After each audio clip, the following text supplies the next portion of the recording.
Meta's AI strategy, Sonos CEO, Google's new AI search product, and tea, anyone? This is MacVoices.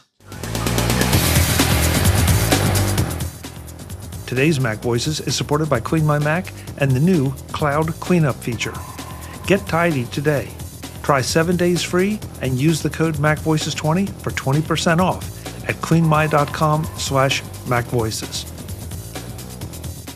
Next one I want to bring up, Webb brought to us just today as we record this, that Apple has lost another AI researcher as it weighs shift to third-party models. And this is another 9 to 5 Mac story.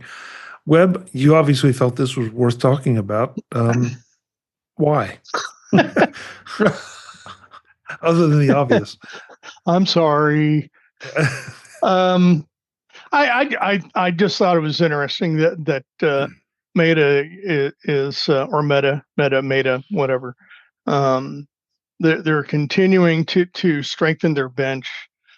They're at least allegedly throwing out just huge amounts of money to get people to join that team. I think it's a long-term strategy that Meta's doing to really, really to succeed what the ChatGPT parent company, OpenAI. Yeah, OpenAI. Thank you. I think they're trying to position themselves to go beyond what OpenAI's been trying to do. It's just another key executive that was on Apple's AI team. And, we talk about, I don't want to go back to the previous story, but the success of Tim Cook. And I think everyone agrees that Tim Cook has been very, very successful, but this AI thing is haunting his legacy. I don't think it's haunting him. I don't think he's losing one bit of sleep over where they are on the AI thing. But I think the investment public, I'm going to say something that a lot of people won't agree with. I hate to break it to you, but there's only one way that we keep score in this world, and that's through the investment market, and how we use money to keep score. Some people don't like that. People are going to say it's all about the technology and the development of that. Yeah, okay, but it's the stock market that is everyone's going to refer back to, and that's what they're talking about with Tim Cook here. So anyway, getting back to the original story here. Apple is they keep losing key people. I think they're losing key people because I think they've decided to change their strategy, and some of these key scientists that were going down the path of one thing, then Apple did a shift, and they're saying that's not what I want to do, and so they've searched other opportunities. So, yeah. We could go on and on about what's Apple going to do on the AI space, but it's they're losing people, but they have to come up with a different. They're going to have to reinvent their AI strategy, and I think they've done that. They just haven't gone public with it exactly what they're doing, but that's the other thing about corporation. If you want to go back to Steve Jobs versus Tim Cook. Tim Cook's reinventing the company, and successfully, I might add. Apple was a computer company, and then Steve Jobs turned it into a consumer product company. Started that with the iPod. That's my take on it. We talk about how great the iPhone is, but it all started in my mind with the iPod and how that just exploded Apple, going from just being a Mac company to being a consumer product company, and then the iPhone came off that. If you remember the iPhone when it was introduced, what was it? It was a phone, an internet communicator, and an iPod. It's still kind of that core that started with the iPhone.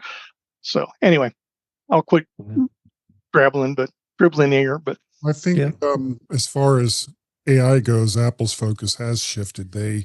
They got so burned on last year's announcements or the year before that's announcements on how they're going all in AI, and they had all these flashy demos that never really amounted to anything. And then they just came out with egg on their face because of that. So when they shifted, I think they shifted because it was something that they realized was less important to have flashy demos of computers making songs or computers making images based on something that you put in, and more along the lines of what can AI do for you in a word processor? What can it do for you in, the other iWork components? What can it do for you in conjunction with some of the base applications that's on the iPhone? And it's not flashy. It's not going to get headlines in the Wall Street Journal, but at the same time, it's made to make life easier for people who use Apple devices. Brian. Yeah, I guess I had a little bit of a different lens when I was looking at the story. I just finished reading Careless People, and the story of a Facebook executive and kind of an insider story of the very aggressive tactics that Facebook and Meta use in their practices. And it just gave me, I guess, a different perspective because, reading these stories, about Meta, taking these people from different companies for AI and building this super AI team. I understood it, but just seeing it through that lens really made it appear in a different way, I guess, just from the way in which they're really just kind of grasping at everything, trying to keep moving forward in a rather aggressive way. And it's just something I hadn't had that perspective of before. What's it actually bringing to the table? What is AI in its current, oh gosh, look how shiny this thing is. What is it actually currently bringing to the table that's making things better for people? Oh, that's a conversation in itself, Guy. I'm not sure we want to go down that road because I think you're going to get different things from different people. Some people are finding it extremely useful, and others are asking the same questions you're asking. So I think we're gonna steer away from that one, or we'll be here all night. Okay, but it's a valid question. It's absolutely a valid question. I'm on vacation. I got time. Night on that one. Let's see, who was it? Dave, I think you were up next. Yeah, I mean, going back to what the article says too, the talent is draining and undermining what the internal AI progress is. Apple is looking at internally; they're not publicly saying anything. They kind of admitted to what happened this year during Dub, but the talent there isn't wanting to stay around. Plus, salaries are there's been some discussions of the salaries may not be on par. I'm sure Meta offered him a very good package, and whoever else has been switching, as we talked about, you got that, and it's and maybe they will consider contracting out employees, getting contracted employees, I should say, because they already partnered with ChatGPT as far as part of its AI strategy as it is. Well, I mean, if they start losing this talent, then maybe they got to go to folks that have had that experience with the big ones like ChatGPT or others who possibly could be contracted in. It's hard to say. Yeah, Marty, I'm hoping you're going to say I'm hoping you're going to say what I want you to say. So please, what do you want me to say? No, I'm going to ask that question first because you say it, and then I'll point out. But I might disappoint you by not saying what you want me to say. So no, I'll bring up your past wisdom if you don't bring it up now. This article is a Rorschach test for how people view Apple's AI implementation. So you can read this article and you go, oh, they have egg on their face. They're losing it. It's not going to be a productive. I don't think Apple is stupid. I think Apple knows what they're going to do. They're just not broadcasting it to Mark Gurman. And I think for that reason, they're looking at a integrated system that is contextually based. And obviously, if these guys are going to Meta, they're not, either they don't have the talent or the understanding of how to do that, or the desire to have to do that. And they're taking the paycheck and going to some place where you're going to sell your data. So, we don't know what's going to come out and what's going to emerge in terms of Apple's AI. But this is a Rorschach test for everybody who reads this article. How you feel about the outcome of this tells us more about you than it does about Apple. Was I on target with that, Chuck? Not exactly, but you've been preaching for a long time here about how Apple, why should Apple spend all the money when to develop some of this stuff when the others are out there and they can just license it until they can develop or implement it the way they want to. And I think that was extremely wise, given some of the other stories that I'm not sure we're going to get to tonight, but given how rapidly this space is changing and, things fall into favor and out of favor so quick, from LLMs to whole companies. And so, I think there's a lot of wisdom in that. And this, Barry and I have been trading chat comments in the chat room. And, what is motivating people? Because Brian brought up the Careless People book. Barry brought up the Social Network movie, and why would anybody want to work at Meta? And, I think some of it is the ability to work with some of these other people under one roof, but there's also the little matter of the dollars. And like Webb said, that's the way people keep score. So I don't know. It's one thing. We certainly don't have anything to have to do with it, but it's going to be interesting to watch it. Yep. This one is just more informational than anything. But Sonos has decided to keep their interim CEO as the real CEO. Tom Conrad is now officially the CEO of Sonos, and I just have a better feeling about this as far as the company goes, and what they've had a lot of missteps in 2024, and a lot of damage was done to the company, and I personally am rooting for them because. For a couple of reasons, not the least of which is I have a fair amount of money invested in Sonos gear. But I feel like I'm also seeing less negative things on the tech web about Sonos. And I'm hoping this is just the first in a whole lot of positive stories. I don't see Sonos going anywhere anytime soon. I think they recovered from this somewhat. I think as long as they did some improvements on the app and continue to make great quality products, they're introducing new products. I don't see it happening. Dave, I agree with you in the last few months. Before that, not so much. Mm-hmm. Yeah, so that's why I'm happy to see Tom Conrad in there as CEO, and I feel better about my purchases and not maybe starting to look in other directions. So, and I think a lot of us have Sonos gear here. Am I correct? Yep. Yeah. Nope. No. Nope. Move. No. Okay. So some don't. Well, maybe you will now that Tom's in charge. All I was waiting for. Today's Mac Voices is supported by Clean My Mac and the new Cloud Cleanup feature. Get tidy today.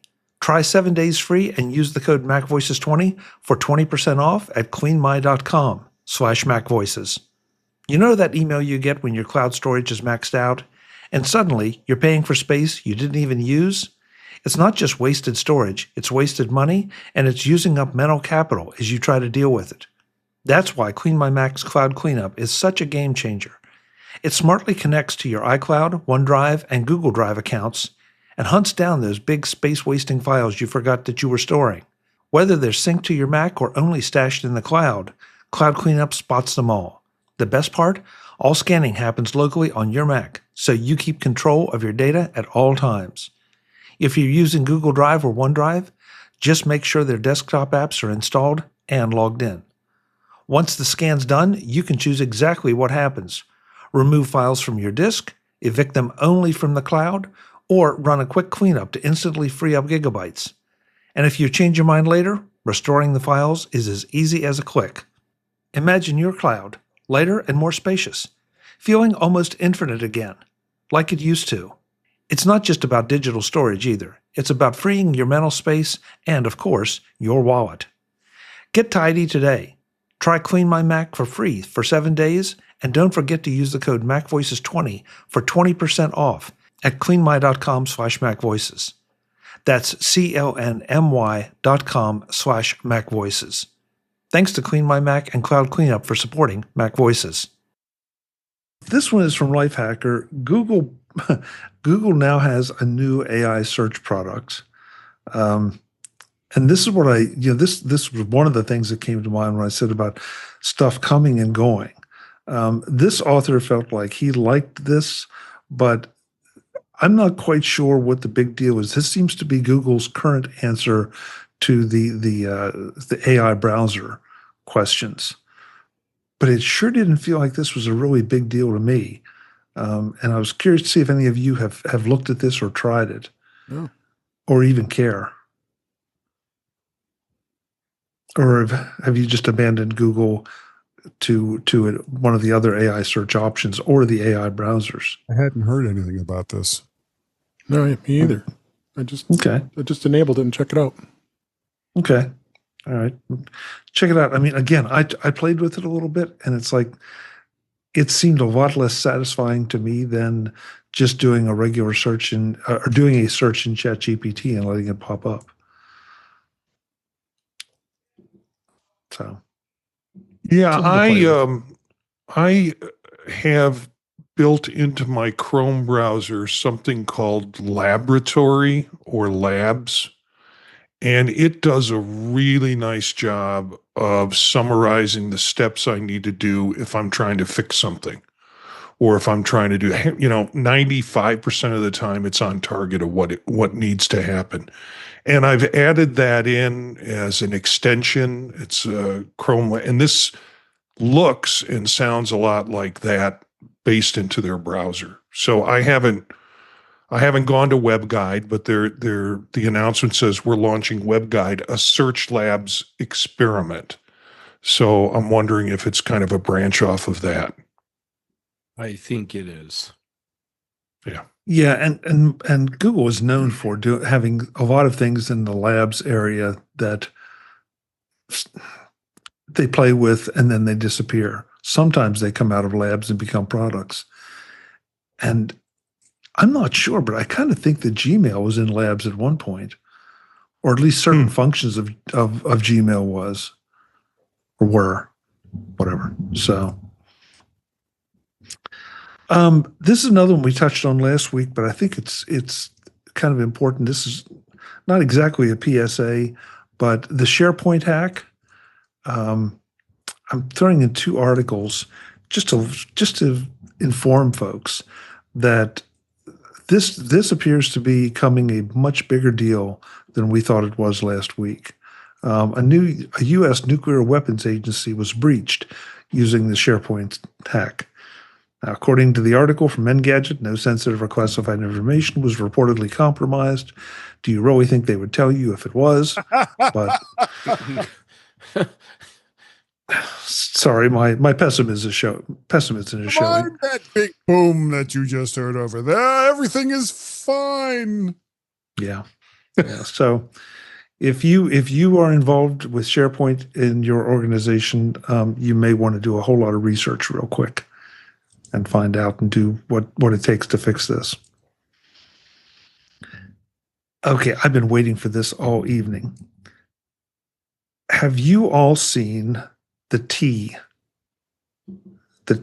controversy, TEA controversy? Yeah. I've heard of it. All right. So, in fact, now just a few hours before we recorded this, there's been a class action suit filed. But this has been really hot on the tech web and developing fast. if I'm understanding it correctly, for those of you who don't know, T is a social app for women, and you can only join if you're a woman, to talk about men who have cheated on them, have been misrepresented themselves, et cetera, et cetera. And now all of a sudden that, that in itself I find questionable, and we can talk about that if we want to, but now there's been a hack. And originally it was only data. Now it's been photos and selfie pictures and self-identifying information, as recently uploaded as last week. Now a user has filed a class action suit. There's a big surprise. I was surprised that this kind of app existed, and hasn't gotten more press. I was reminded of our discussion not long ago about the ICE agent app, where neighborhoods were able to identify when ICE agents were coming in to do raids.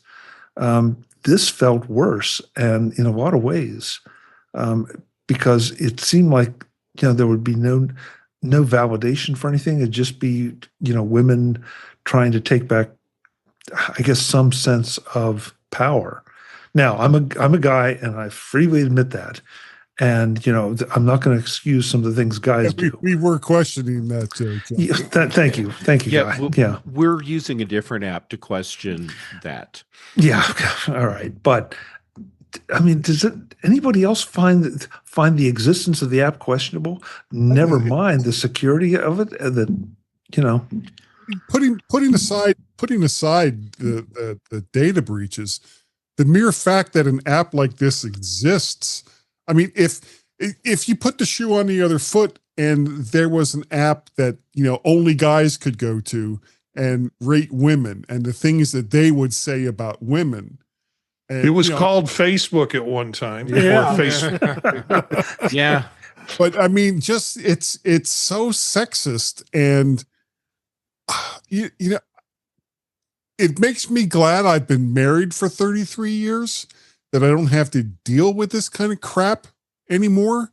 But it's to me, it's horrifying that in this day and age that any group of people would look at something like this and say, oh yeah, that's fine. We can go ahead and rate an entire subspecies of humanity based on, what appetizers they got at Chili's or, whatever. I mean,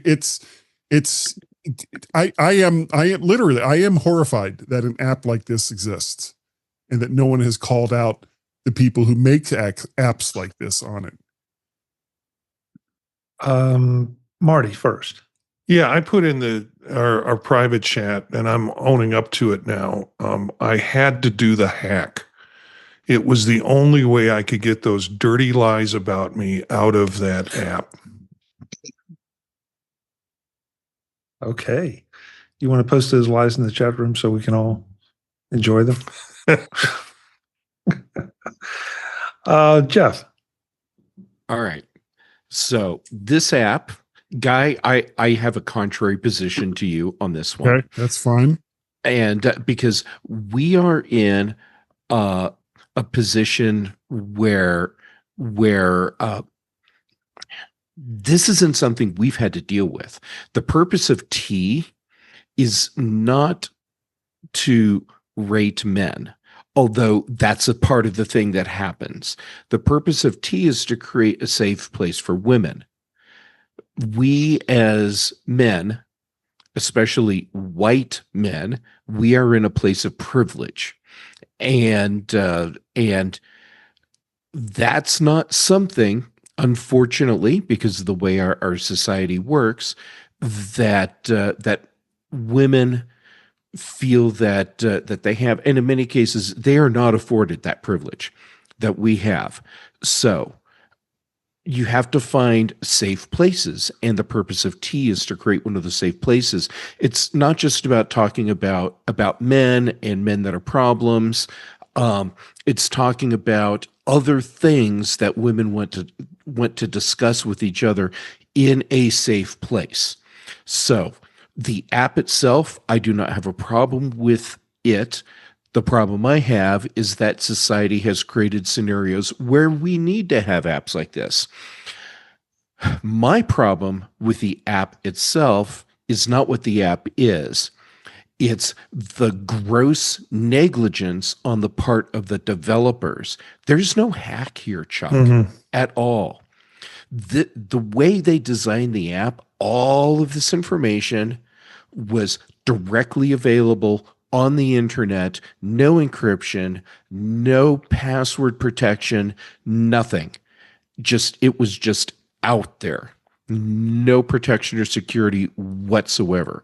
That is horribly negligent. And this is one of those times where someone creates a class action lawsuit, and I'm saying, good for you, giddy up, because there's no justification or excuse for creating an app where you have personal information and that information is just out there without any protection whatsoever.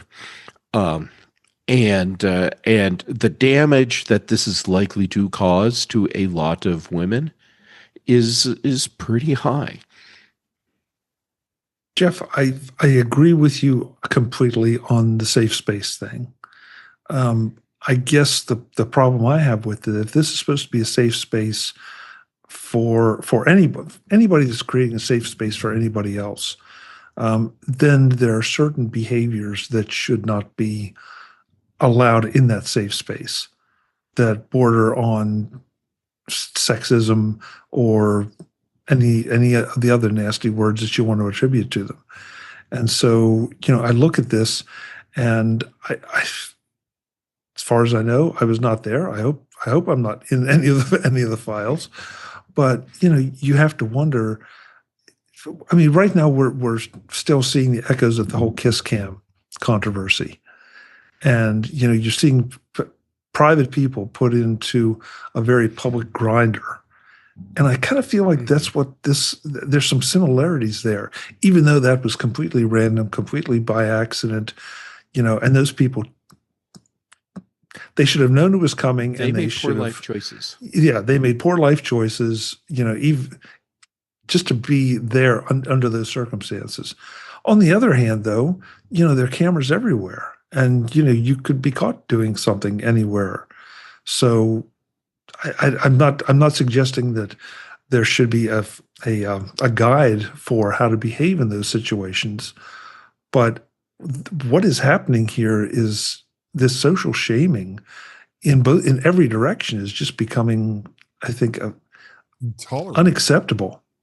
Unacceptable. Now, that's a different discussion, and I'm with you. The propensity for social shaming, for the sake of social shaming, that we're seeing in this country and presumably in other countries, that's a real problem. What the intent of T was, as far as the talking about problem guys, that, from my understanding, that was more about someone being able to go into a safe place and say, hey, this guy's cheating on me. And then other people being able to see that and realize, holy crap, I'm in a relationship with a guy that's being deceitful, and he's claiming to be monogamous with me, but it turns out he has 5 girlfriends. Oh crap! And now this guy, it turns out, is scamming us out of money, or whatever. And that's not something that they could do on a place like Facebook or Tinder, or there needs to be a place where that conversation can happen, and it needs to be safe and secure. But what you're saying about this growing issue with people just wanting to public shame each other, yeah, now that's a different thing, and that's a problem. Yeah. Anybody else have thoughts before we move on? Half the panel doesn't want to touch this. I probably got myself in trouble for my comments too, but what are you going to do? Visit MacVoices.com for show notes and to connect with Chuck on social media. Get involved in our Facebook group or like our Facebook page, and get more out of your Apple tech with MacVoices Magazine, free on Flipboard and on the web. And if you find value in it all, consider supporting us through either our Patreon campaign at patreon.com/MacVoices, or by making a one-time donation via the PayPal link on our front page and in the show notes of each episode. You will join these fine people who help bring you Mac Voices.